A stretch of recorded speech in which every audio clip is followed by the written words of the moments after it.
This is Talking Drupal, a weekly chat about web design and development from a group of people with one thing in common. We love Drupal. This is episode 307, Mentoring. Welcome to Talking Drupal. Today we're talking about mentoring with AmyJune Hineline.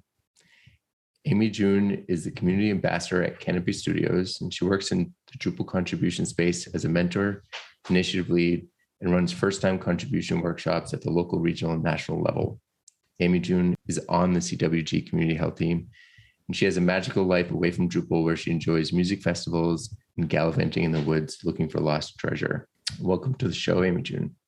Thank you. I'm Nick Laughlin, and today my co-hosts are, as usual, John Picozzi with EPAM. What's new with you this week?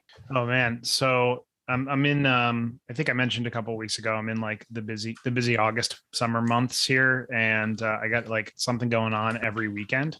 This past weekend, first time. It was actually a big first time event because nobody in my family had ever been before. But took my son to Cooperstown, New York. For those of you who don't know, Cooperstown is famous because it's home to the National Baseball Hall of Fame. We were able to do that, and it was actually my first time being in Albany. We stayed in Albany and then drove to Cooperstown, and it was really fun. It was a good time, and the museum was great. It was full of baseball stuff from, obviously decades of stuff from all your favorite players and some you probably have never heard before. We also had a baseball card exhibit where you could kind of make your own baseball card, which was fun. So yeah, I recommend it if you've never been. It's and you're a fan of baseball, or just even really just a fan of history. Checking it out is pretty cool. Next weekend, or this coming up weekend, is going to be whitewater rafting. So stay tuned next weekend to hopefully I make it back. But where are you going for that? The middle of Maine, the Kennebec River. Oh, I would. Have you already purchased the tickets? Because I've been to both Kennebec and Penobscot. So I've never been whitewater rafting. I've also never been camping. So this is going to check off a lot of firsts for me. What? What? You've never been camping? And to answer your question, Nick, it's part of a bachelor party. So the tickets have already been bought, and we are going as a large group. So I've been many times. Both are fun. Kennebec, though, well, Kennebec might be better for a bachelor party. Kennebec is a lot more laid back. It's a lot more. That's good because I'd like not to die. Oh, you won't die. It's perfectly fine. But the thing I remember. Is that a challenge accepted.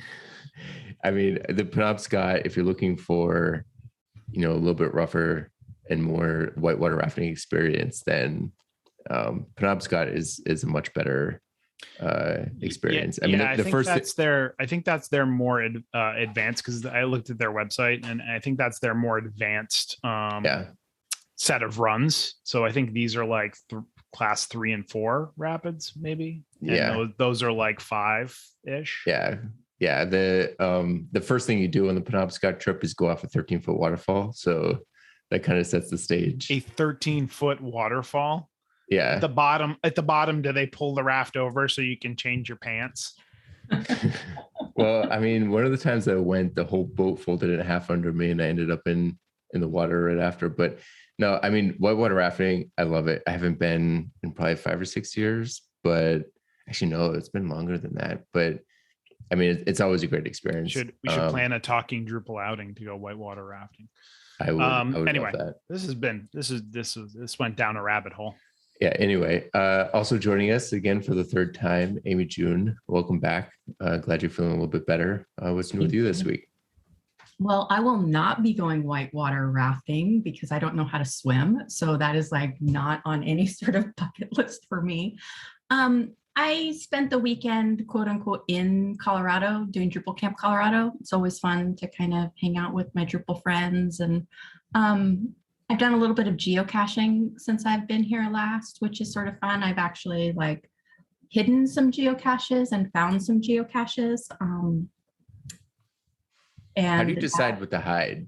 I've never been geocaching, but okay, I've always been fascinated. so it's not about what to hide, it's about where to hide it. Okay. Because I live pretty urban, there's like in the woods, you can hide bigger stuff like ammo cans and put a bunch of junk in there, but it's all about the find, really. How exciting is the find? Like, is it a puzzle? Do you create like this weird puzzle to find it? Because the idea is you could be standing on a street corner and be 5 feet from a geocache and people wouldn't see it. Your muggles don't know what you're looking for. So it's all about like the techniques and putting it in a place that's hidden, but people can find it. And like, especially in the city, because there's that idea of stealth too, like people might have to wait a while, like if it's in a crosswalk or something, and I didn't do any like totally clever hides this week. I did a couple like drain storms, where they're standing above it and it's in the drain storm. I did one where there's like a fishing line and you have to like bring up the geocache. And then I did another one where it was just a magnet underneath and you could feel underneath. But what I'm working on is a puzzle because I have this idea. There's this like train crossing in Morgan Hill, which is a couple towns up from me, that's abandoned, but it still has like the signal light thing. It's not working, but I want to like do some kind of Morse code puzzle that takes you to the coordinates, because I don't know, something creative like that, where people have to figure out first, they don't know what's Morse code, and they have to figure out what they're trying to solve, things like that. So what do you use to find geocaches? Like, is there a website or? There is a website called geocaching.com. And then like, as far as like the players, you can use your phone, but your phone doesn't always have good GPS depending on where you are, and then like, if you're in the city, the buildings make it bounce around, and people just use like a Garmin or whatever, whatever GPS they use for their car, if it's not built in. But yeah, it's a website where you go and you can look at a map and you can see where they are and you can like plan a trip around it. And it's pretty fun. It's kind of like Pokemon Go, but you sign a piece of paper. It's like a little bit more real. For me this weekend, I took some time off this weekend and took a couple of day trips. So I went to Martha's Vineyard this weekend. So anybody from New England may or may not have been there. They've definitely heard of it. It's a little island off the coast. So you have to take a ferry out there. Also never been there. It's fantastic. It's a lot of fun. So there's like 5 or 6 towns on the island. They're all really small, but most of them are a couple of hours from, like, I think there's like a tour that you can do that's a couple of hours. But we landed in Oak Bluffs and they've got a bunch of little art studios, galleries, and, more than their share of t-shirt stores. And so you get there by a ferry. Where did you take the ferry from? We took the ferry so it departs from 2 locations. One is New Bedford and one is in Falmouth, East Falmouth, maybe. Okay. This time we went a couple of years ago. We took the one from New Bedford. This time we took it from Falmouth. Okay. It's about a 40-minute ride.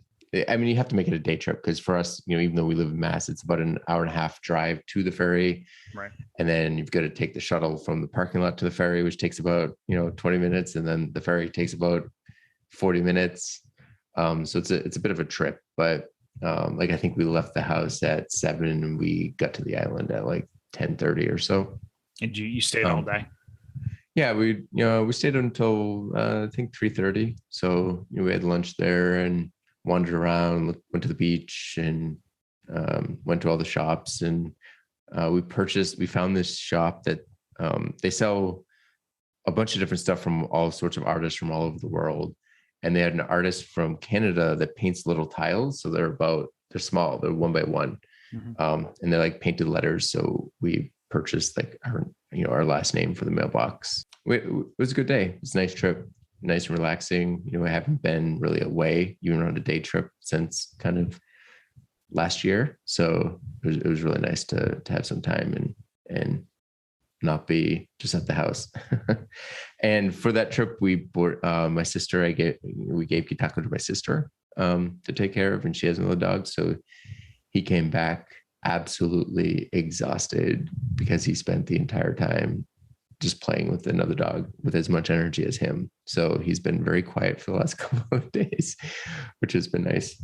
He's actually passed out right now. So he'll probably recover tomorrow and back to his normal nosy ways. But it's been a nice, relaxing few days. So on to the module of the week. So I feel like I had to do justice to Migrate Tools because we mentioned it last week as, kind of a companion module to Migrate Plus. And I feel like it's only fair that Migrate Tools gets its own day in the sun. So Migrate Tools is a great module if you're running migrations. In my book, it's kind of required. It really just provides Drush integration. So the ability to roll back a migration or run a particular migration, get a status. If you're doing any command line operations with your migration, which if you're running a migration kind of is required, you need Migrate Tools.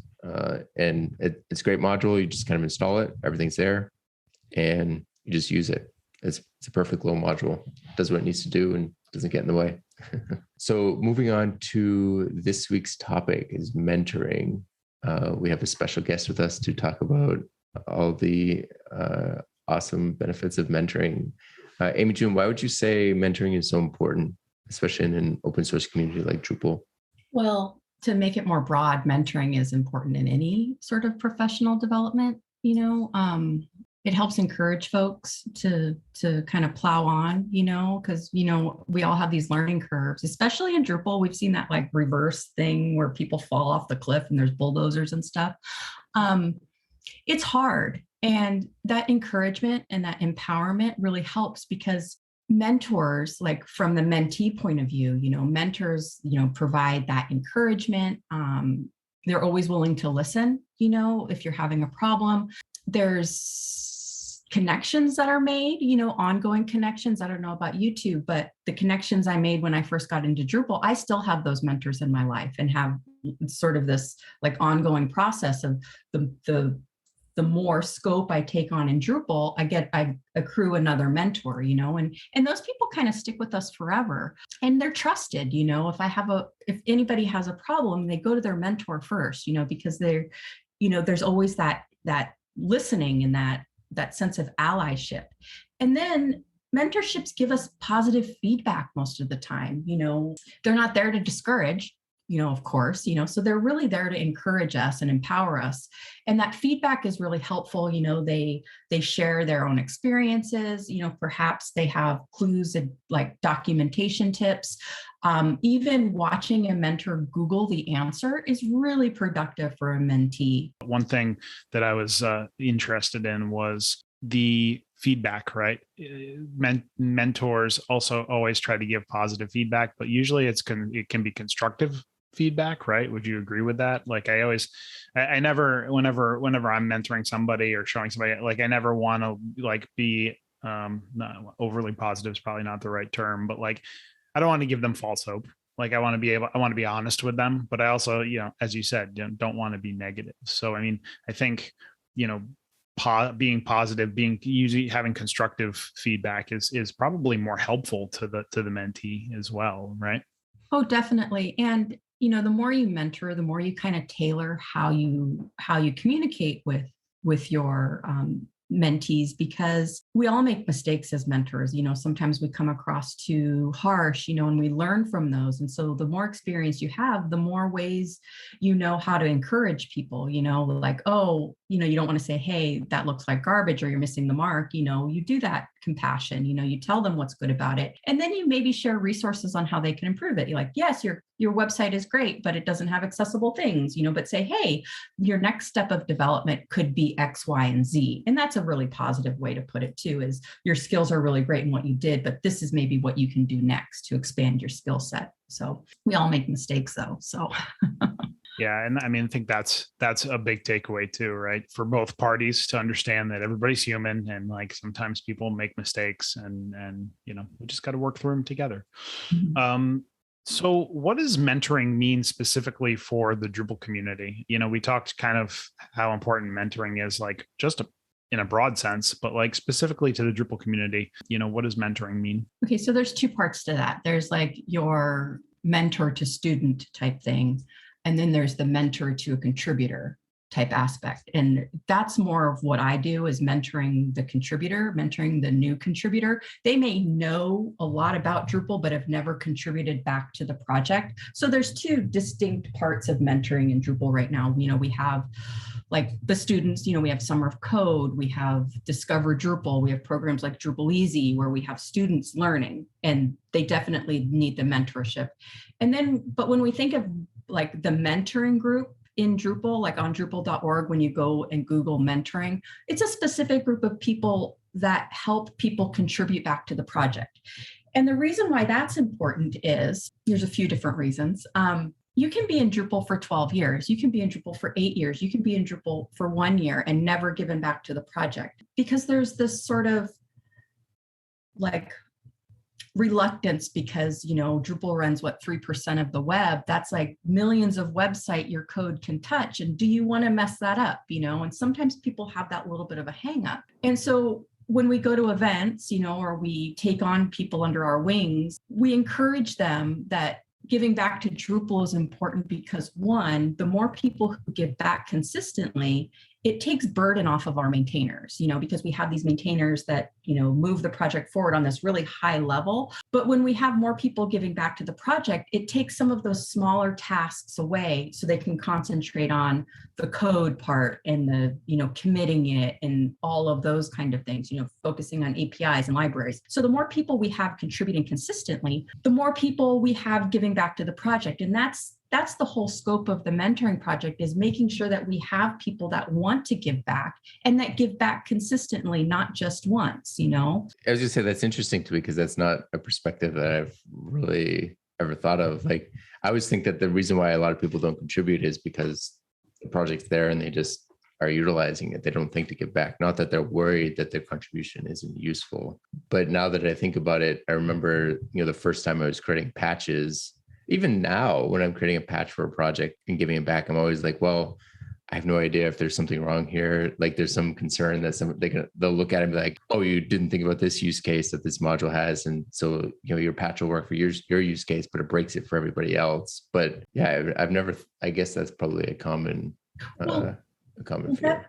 That's the thing with open source, though, is it's a collaborative project. And the more people we have contributing, the more diverse perspectives we have on those edge cases, because some people will be like, oh, well, this is such an edge case. And it's like, but you can't be the only one using the web form and Claro and, commerce at the same time, and even if that patch is out there and never gets committed, it reduces redundancy a lot when you contribute back to the Drupal project, because you're fixing a problem that someone else doesn't have to fix later, But the mentoring part is encouraging people and providing them with the tools and the resources to kind of figure it out and grow as they do it. Yeah, as a solution architect, I always come at problems with hey, somebody must have solved this before. Like, this isn't a new problem, right? And searching the interwebs allows for the ability to find that. But it's also interesting because the way you frame it, it almost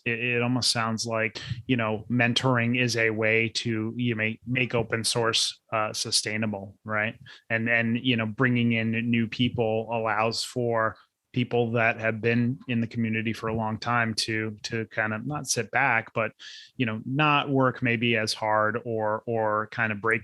Maybe people are a little burnt out too. They have the ability to kind of take their foot off the gas pedal a little bit. Mm-hmm.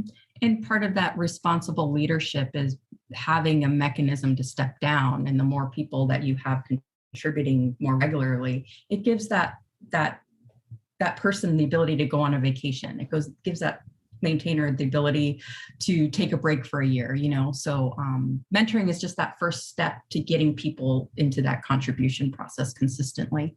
Can you tell us a little bit about what maybe first interested you in mentoring and how you got involved? And did you start with Drupal, or did you start mentoring somewhere, in another community, or? So Drupal is my first technology. I'm a Luddite by heart. So like I didn't get my first smartphone until I got into geocaching because I needed something to go geocaching with. I'm a nurse by trade and I'm like a Sunday school teacher and I have kids. And so mentoring has always been a part of my lifestyle, just the sake of like I homeschooled my kids. I ran the homeschooling group at the library. I lead the youth group at church. I am a nurse who teaches students, so that mentoring has always been really in my blood. So when I made the switch to technology, that's a whole different story itself that we don't need to go into. But Drupal was what I was exposed to. And so I took Drupal easy and I had a mentor. And then I got a job and we realized that I am a non-code developer. And so we found this niche for me because I really wanted to go to camps. I really wanted to go to conferences. And the employer that I had at the time was like, well, we'll do it if you get talks accepted. And I'm like, well, what am I going to talk about? And she's like, you know how to write a patch. So why don't you do talks on writing a patch? I'm like, but everyone knows how to write a patch. If I know how to write a patch, then everyone knows how to do it. And she's like, no. So it really came from wanting to travel and getting paid to do it. But then I realized that there wasn't someone teaching some people how to do those patches. And then when I went to these local camps, they weren't having contribution days and it didn't make sense to me. So I decided, well, okay, so there's two reasons why I like mentoring, or I got into it. One was I had a really horrible mentor. And the second one was I had a really wonderful mentor. And having that horrible experience led me to really be passionate about being a good mentor and being welcoming to the Drupal community. Because the second camp I went to, I did not feel welcomed. I felt like an outsider and it was really weird. And I sort of debated whether or not I really wanted to get into Drupal. But then I went to another one and had the complete opposite experience. And I'm like, I want to be that person that meets people and shows them how to do things and be that sort of inspiration. So that's what sort of sparked the interest was, one, I knew how to do something and I found out that people don't know how to do it. And then I realized how important it was for people to know how to do it. And then I just kind of grew into it, like I took on a role at Canopy that was exclusively giving back. Canopy pays me 100% to give back to the community. And I get to choose what I want to do. And as long as it's like important, right? And what I saw as the biggest impact was teaching people how to give back, because if we use open source, which we all do, it really depends on everyone, And so I work in WordPress and I work in Drupal, and I give back to both of those projects. And I don't give back to code, but I give back to teaching people how to do that, or teaching people how to run a camp, or teaching people how to do X, Y, and Z. And so it's really like I get paid to be altruistic, but for me, it gives me those like touchy-feely good things that I miss from not doing those past things I done in my life. My kids are grown up. I don't no longer teach Sunday school. I'm not a nurse. And so I don't have that anymore. So it's really like replacing that altruism, but getting paid for it. Yeah. I mean, I feel like I would say you're a Drupal, or you're a contribution force multiplier. So you're not the release manager, but you're the one that trains the release managers of the future.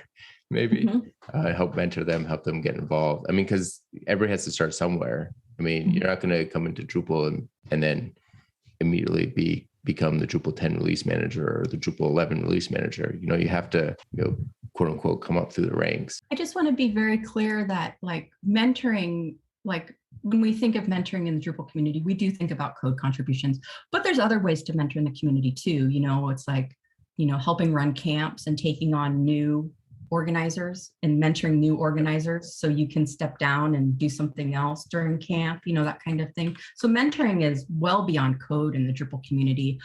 We teach speaker workshops, where we teach the next set of people to speak about tech. We do diverse speaker workshops where we teach like marginalized people or marginalized or previously excluded people from tech. We give them empowering, like the empowerment to speak at tech events. So mentoring is like this broader scope, of course, but yeah, generally when we think of mentoring, it's that code space. So one question I do have, you just, you mentioned a few minutes ago that you you had a mentor that wasn't so great and then a mentor that was really wonderful. Can you just share with the listeners what wasn't so great about, we don't have to obviously name that person, but like what maybe like the do's and don'ts of mentoring? Sure. So the not so good mentoring experience I had was in the issue queue. And I searched the issue queue for a novice task, because that's what we do as novices, was we look for something to review or something like, visual or something to test, so I found this issue, and I manually, it was like replacing, like, I think a misspelling of something, like a British spelling to an English spelling. And so I went through the whole code base because I am a Luddite by heart and I don't know all the tools yet.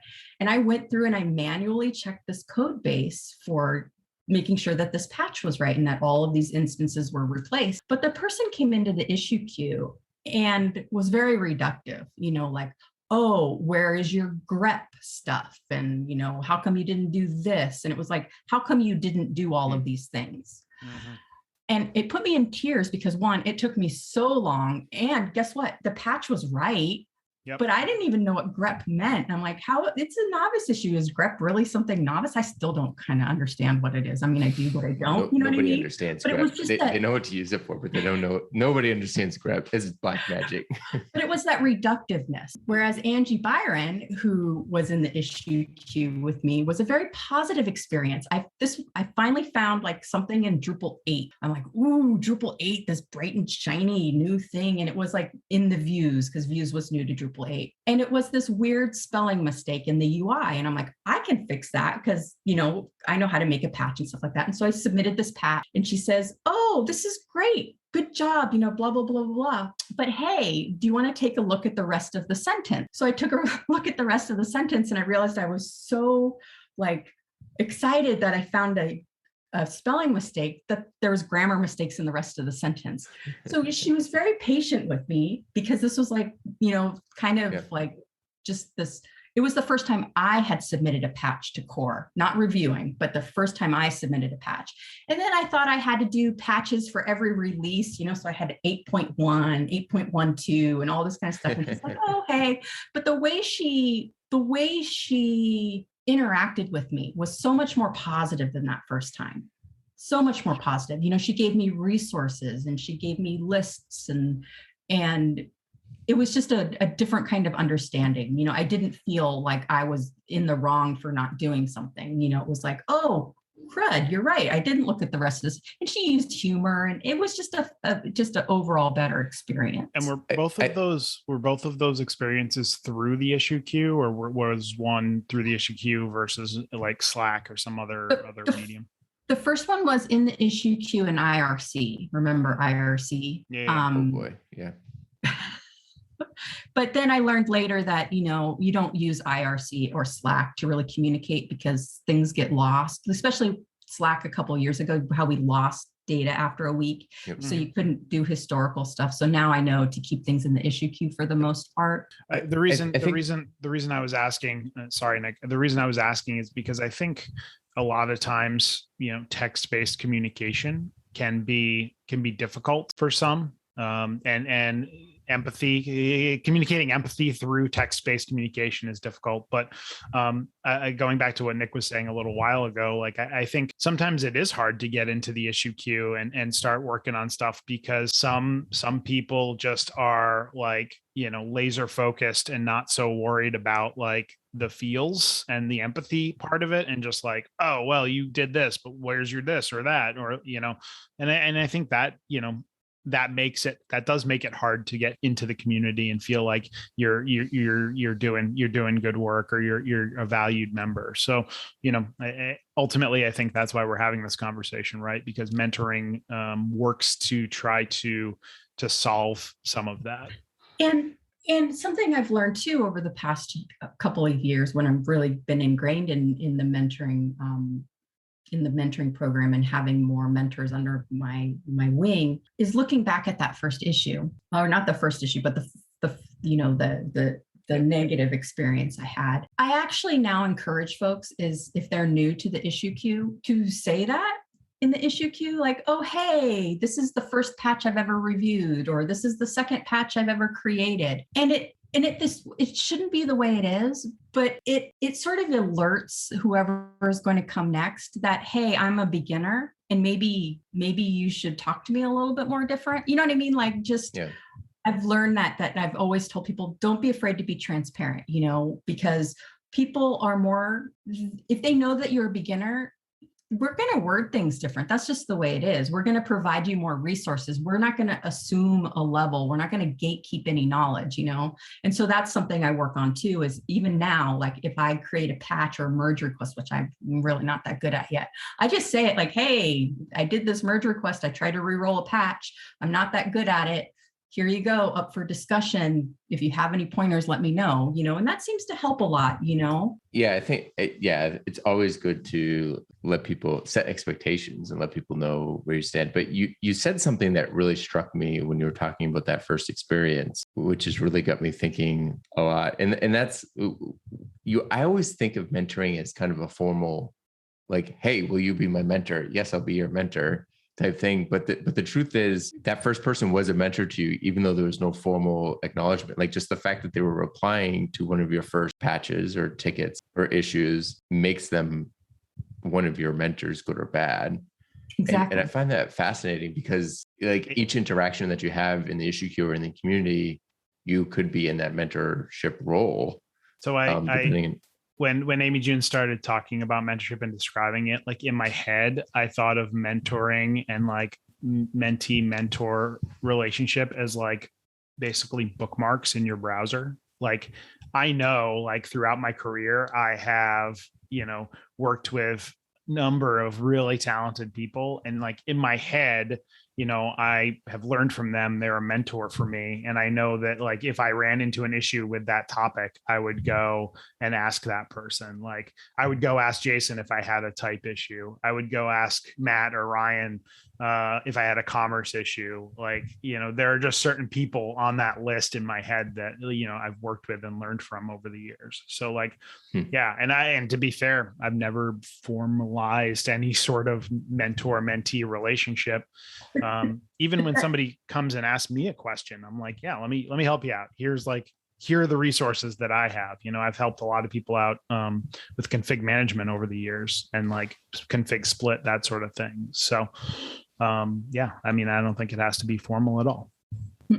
No, and that's part of leadership, right? Your professional development growth. Part of being a leader is being able to guide others. So if you're just entering in the community or a new space of contribution to the community, what's something that you should expect from your mentor? Because I imagine too, some people expect too much. Some people don't know what to expect. What if I'm entering into the community, what's something I should expect? You should expect them to give you guidance, but not give you the answers, because we don't always have the answers. And the idea is providing the guidance so you can build those skills yourself. You shouldn't expect, it's more about what you shouldn't expect from them more than what you should expect. Does that make sense? Like, they're not at your beck and call.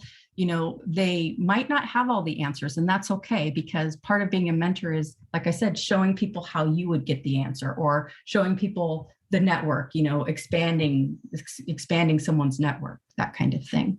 And it's really expectation setting, right? Mm-hmm. You should expect to have some expectations set, which is like funny sentence. Anyway, like, because I know when somebody asks me for something, like I'll very often say, hey, I can't do this right now, but like, hey, let's talk about this tomorrow. Nick and I just did that the other day about Algolia search, I think it was. But yeah, I think expectation setting is important there. As far as you said, not giving somebody the answer, I often, when working with somebody, will maybe send them like kind of a brief overview of what I think the answer is, or even maybe commands that they need to run. Are you suggesting that is not the best approach, or? No. I think that that's okay, as long as, like, wherever you got that information, you share that as well. That way they can go back, because not everyone is a documenter by heart. Mm-hmm. I document everything because it's just easier for my brain to not have all that information in my head. So I have document notes on my computer, developer notes. So that's my workflow, but not everyone has that. So if you give them the resource, like, say they want to apply a patch with Composer, if you give them the documentation to the CW Wiggins or whatever that is, give them that along with some terminal commands, I think that's perfect. But I think the resource that's valuable is, where did you get that information? Which sometimes we forget, of course, but I think because then there's more documentation on just Composer patching in that README you sent them. They can explore a little bit more about Composer. So it kind of just allows them to kind of take the learning in their own hands too. So the next question we have here, Nick kind of touched on this a little bit, and like in a mentor-mentee relationship doesn't have to be a formal thing, right? But how does somebody find a mentor, or more so, I guess, ask somebody if they can or are willing to be a mentor? That's a good question. That's a really good question. I don't know if I have the answer to that. I would say you could come to a contribution day. Now they're virtual, so it's a little bit easier, but that might expect a level of privilege that some people don't have. Some people don't have the privilege of having the time to go to a contra day or something like that. Sometimes all it takes is just reaching out to one person you respect and admire. And then it's all about the networking. It's, and then they can point you to a person that can point you to a person that can point you to a person too. Chances are someone who's been in Drupal for even a year has a mentor that they like. And even like suggesting their name, and that person might not have the bandwidth, but maybe that person's been in Drupal for 3 years. So they can suggest someone. There's no like specific channel in Slack where you can ask for a mentor or anything, but there's specific channels that are about contributing. And say you want to pick up an issue and you want to contribute, you can say, hey, I'm a newbie. Hey, I want to work on easy out of the box initiative. These are my skills. Who can help me? It's about asking, and taking that sort of vulnerability and asking for help more than anything. Yeah. And I think part of that too is taking that first step of asking. Like, I totally agree with that. But I also think you shouldn't feel like a burden if you ask somebody and they're like, oh, you should talk to this person. And that person goes, oh, like, I don't have time for this. Let me connect you with this person. You might have to go through a couple of rounds, 2, 3, 4 people before you get somebody that's like, oh, I do have like 1 hour every 2 weeks that we can kind of catch up, and we point you in the right direction. Yeah. So I think that's super interesting. Kind of a little bit surprising to me that there isn't like a pool, Drupal.org forum board where people can post like, hey, I need a mentor for this thing. Is anybody out there willing to help me? Or a Slack channel or something. And it comes down to, there aren't a whole lot of mentors to have that pool. And I think the people that are mentoring in a specific area, and they're in that channel. So like you mentioned commerce earlier, John. The commerce mentors are in the commerce channel. Mm-hmm. The translation mentors are in the translation channel. I don't know. I don't think I'm in either of those channels. And I think I could be a mentor on both of those topics, but hey, you know what? If you need mentorship in those two areas, you can reach me. Contact information will be at the end of the show. So kind of flipping to the side for a minute, AmyJune, if you are looking to become a mentor, whether in a specific topic or just in general, like, what should you expect as a mentor getting started down that path? Like, as a more intentional mentorship rather than just interacting with people kind of on issue queues or things like that? Sure. So I would say if you're interested in becoming a mentor, not necessarily in the contrib space, the onboarding to Drupal process spaces is the place to go. There's programs out there, there's the Google Summer of Code where we have Drupal projects selected for that. That's a good place to start as a mentor. The Discover Drupal program, that's brand new, where we're onboarding, historically excluded folks, to learn Drupal and tech. And there's a mentoring program behind that. And then we have our learning programs, like, I don't know all of them offhand, but like things like Drupal Easy. They have students, 20 students a year, and they always need mentors. The place where you work, that can be part of your professional development path. You can talk with your manager and ask what you can do within your own company to be a mentor, and then, our interns don't stay with us, they move on and they go to different places and they have your name now, so it's all about like where you are in that space. And think about that too. Is like, say you work on Project Browser or whatever, Yeah. Even just saying, like, you see someone new come into the channel and you introduce yourself and say, how can I help you? And that's the biggest part, is like taking that step and saying, how can I help you? Can I help you? Do you need help? Because some people aren't willing to do that. And so that can forge relationships right there. I'd also like to note for the listeners who may have been confused and felt like Nick just asked the same question 2 times in a row. The last time he asked that question, it was what to expect from a mentor. This was what to expect as a mentor. I'm just noting that because I was confused and then thought that Nick was asking the same question and had just forgotten he had asked it. Coming from the mentorship angle, right? As a mentor, how could I become a good or better mentor? Are there like certain tips and tricks that you like to talk to mentors or teach to mentors to make them better at mentoring? So can I frame this in the space of the Drupal mentor program? I mean, Sure. You are the guest. You can frame it however you like. Okay, so interesting you should ask, because we have our first ever Drupal mentoring summit coming up here soon. And I think I mentioned this earlier in the program, was there is a space to fill in the Drupal community of, we have mentors and we have these like, quote unquote core mentors. And then we have mentors that help out at, the local, the regional, and the national level, and even international, now that the geographical barrier is reduced from COVID. But we have a lack of people who are mentors. And so we came up with this idea of having this mentor the mentor summit. So mentors will feel more encouraged to give back in other spaces besides, the larger contrib days at DrupalCon.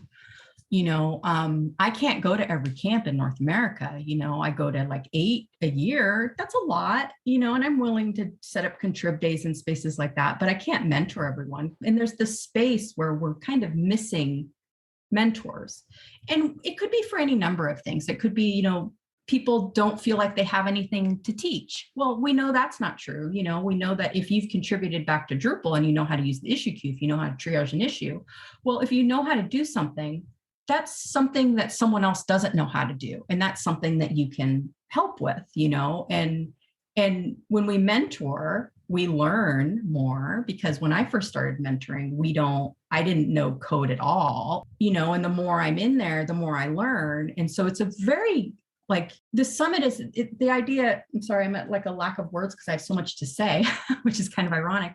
It's like, we want people to start giving back in meaningful ways. And one of those meaningful ways is mentoring, and shaping the face of the next contributor, just like me, I had that really good experience and I wanted to emulate that. And we want other people to emulate that too. We want to have friendly faces. We want to have this. And so this mentoring summit it's going to span 3 time zones, the 3 major time zones, because our lead mentors are in those 3 time zones. There might be some redundant programming, but the idea is to give folks an idea of how to mentor. What tools do we use? Do you have to know the tools to teach them? No, but it's a good idea to know what the tools are and where the documentation is, so this is a really great space. And because it's virtual and in 3 time zones, anyone can attend. Well, not anyone, because we want people who have contributed back in some form or another.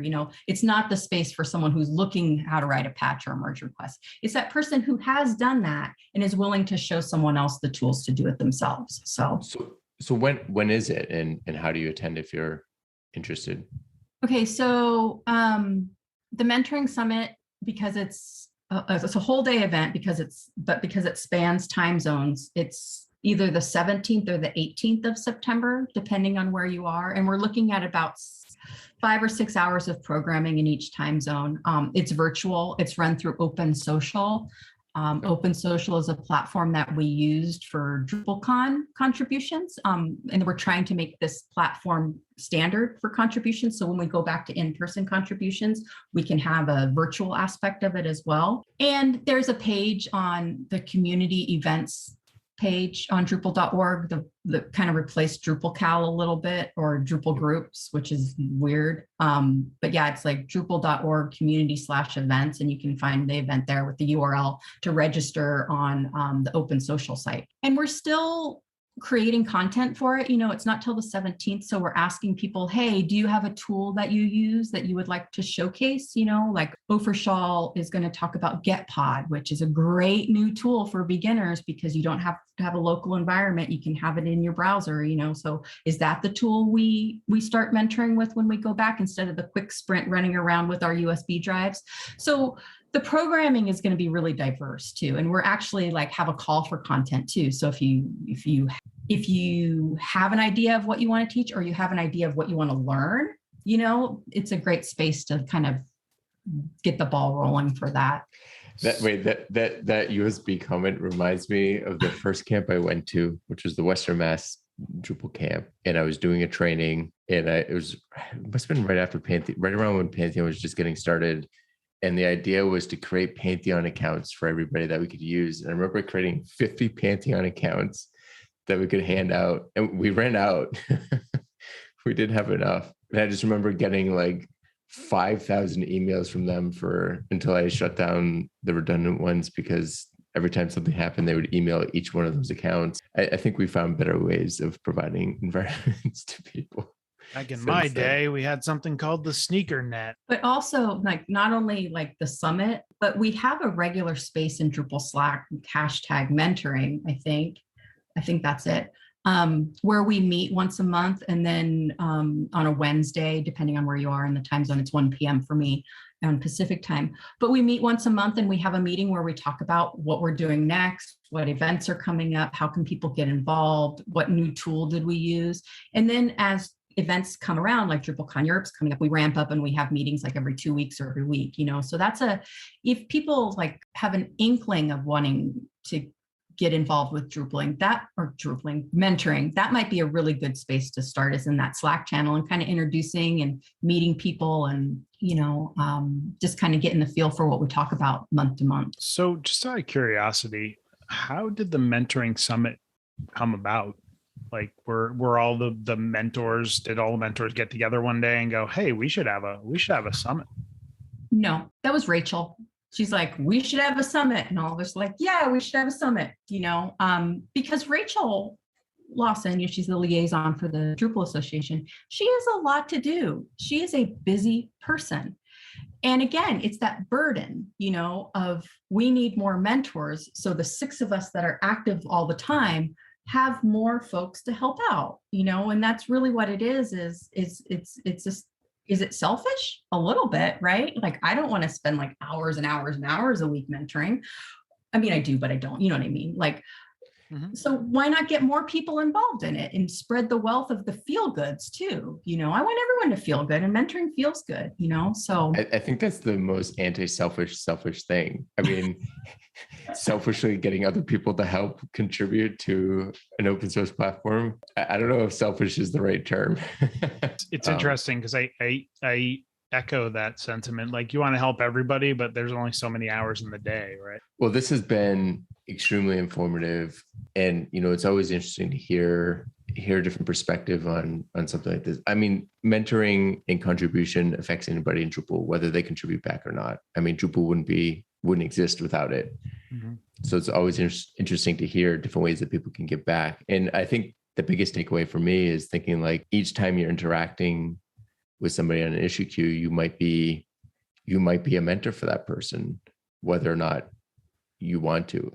And you even if you're not a mentor for that person, somebody coming on later looking at that ticket, can really take a lot away from the way that you interact on the issue queue, years later. So just to sort of tag onto that, when we're working in the issue queue, we can't assume anybody's level skills, because that's kind of gatekeeping. So if we treat each person as a new contributor and providing them links with documentation, that helps the person who's looking at that patch who isn't involved in that issue necessarily, but it gives them those resources. So that's kind of a good technique too, is just what you would do for a new person. You might want to do that every time in the issue queue. Interesting. Yeah, that's a really interesting. I mean, within reason. Do you know what I mean? Like, yeah, you don't want every single response to have 35 links at the end of it, because then it's just too much white noise. But here's a link on how to tag an issue. No, you know what I mean? But yeah. So before we close out the show, is there anything that we missed that we should cover about mentoring in Drupal? Well, you don't have to know everything to be a mentor, because heavens knows I don't know how to do everything. And I see the notes in the doc here that I am still not fluent in submitting a merge request. And that's okay, because I'm willing to learn it with somebody. I was gonna ask, because you had talked about creating a patch and how that was kind of like your foyer into mentoring. And I was just curious if you know how to do a merge request. I am still stumbling through it. And that's okay, because as I show people the process of me stumbling through it, there's a few things that happen. They realize that I'm human too, and I'm learning, and that's okay. And we were learning together, so we should get together on that, because I feel the same way. Like, I feel like I get expert, like I know Git very well, but I've been making merge requests for a bunch of modules recently, and I keep doing this thing where I end up with 2 merge requests. One of them I can't commit to the branch, like I don't have access to it, even though I created it through the Drupal issue. Mm-hmm. And the other one I can commit to, but the changes don't show up. I'm gonna mentor through video here, and I'll put it in the show notes too. But there's a Drupal Providence video where Tim Lennon from the Drupal Association walks us through the merge request system. I've seen that, and I've tried, but there's like one step missing almost. Like, there's just a little component I just still can't quite get. So I just haven't taken the time to break it down. You know how I said, like, I have developer notes where I do everything step by step. I haven't done that yet. But Tim is going to speak at the mentoring summit on merge requests. And so that'll be something that we can iterate on, and as we teach our mentors how to do it, but we're all human, and you don't have to know everything. I might be better at one thing and someone else, Matthew Radcliffe, helps people with tooling. That's perfect, because then I don't have to teach that, so it's all about playing to your strengths when you're a mentor. And I think something else to keep in mind too is, like, if I'm stumbling into this place where I get a branch or a merge request that doesn't exist, other people are too, right? And it's not just about mentoring and teaching me how to do it. It's like, how do we prevent people from clicking that sequence of buttons that gets them to a place where they can't contribute? Yeah, it could be that part of the mentoring summit, we contribute to the user interface in the issue queue to make it more intuitive. All sorts of things like that help the mentoring project, so it's not just about teaching people, it's about ramping up your tools too. Documentation. Have questions or feedback? Reach out to us on Twitter at Talking Drupal, the Drupal Slack channel, Talking Drupal, or email us at show@talkingdrupal.com. You can get show updates by signing up for our newsletter at talkingdrupal.com/newsletter. You can also promote your Drupal camp on Talking Drupal. You can learn more about this at talkingdrupal.com/camp promo. Thank you, patrons, for supporting Talking Drupal. Your support's greatly appreciated. You can learn more about becoming a patron at talkingdrupal.com by choosing the Become a Patron button in the sidebar. Thank you for joining us, AmyJune. So this is your last week being a guest host. It's been a pleasure. You will be joining us again, I think, in October for a makeup show, because you weren't able to make last week. So looking forward to that, definitely. If our listeners wanted to get in touch with you, what would be the best way to do that? Volkswagen Chick, that's VOLKSWAGE and CHICK across most of the internet. Thank you. And John, if our listeners want to get in touch with you? They can find me on all the major social networks and Drupal.org at John Picozzi. And if they want to learn about EPAM, they can go to epam.com. And listeners can get in touch with me at Nixvan, NICXVAN, pretty much everywhere. If you've enjoyed listening, we've enjoyed talking.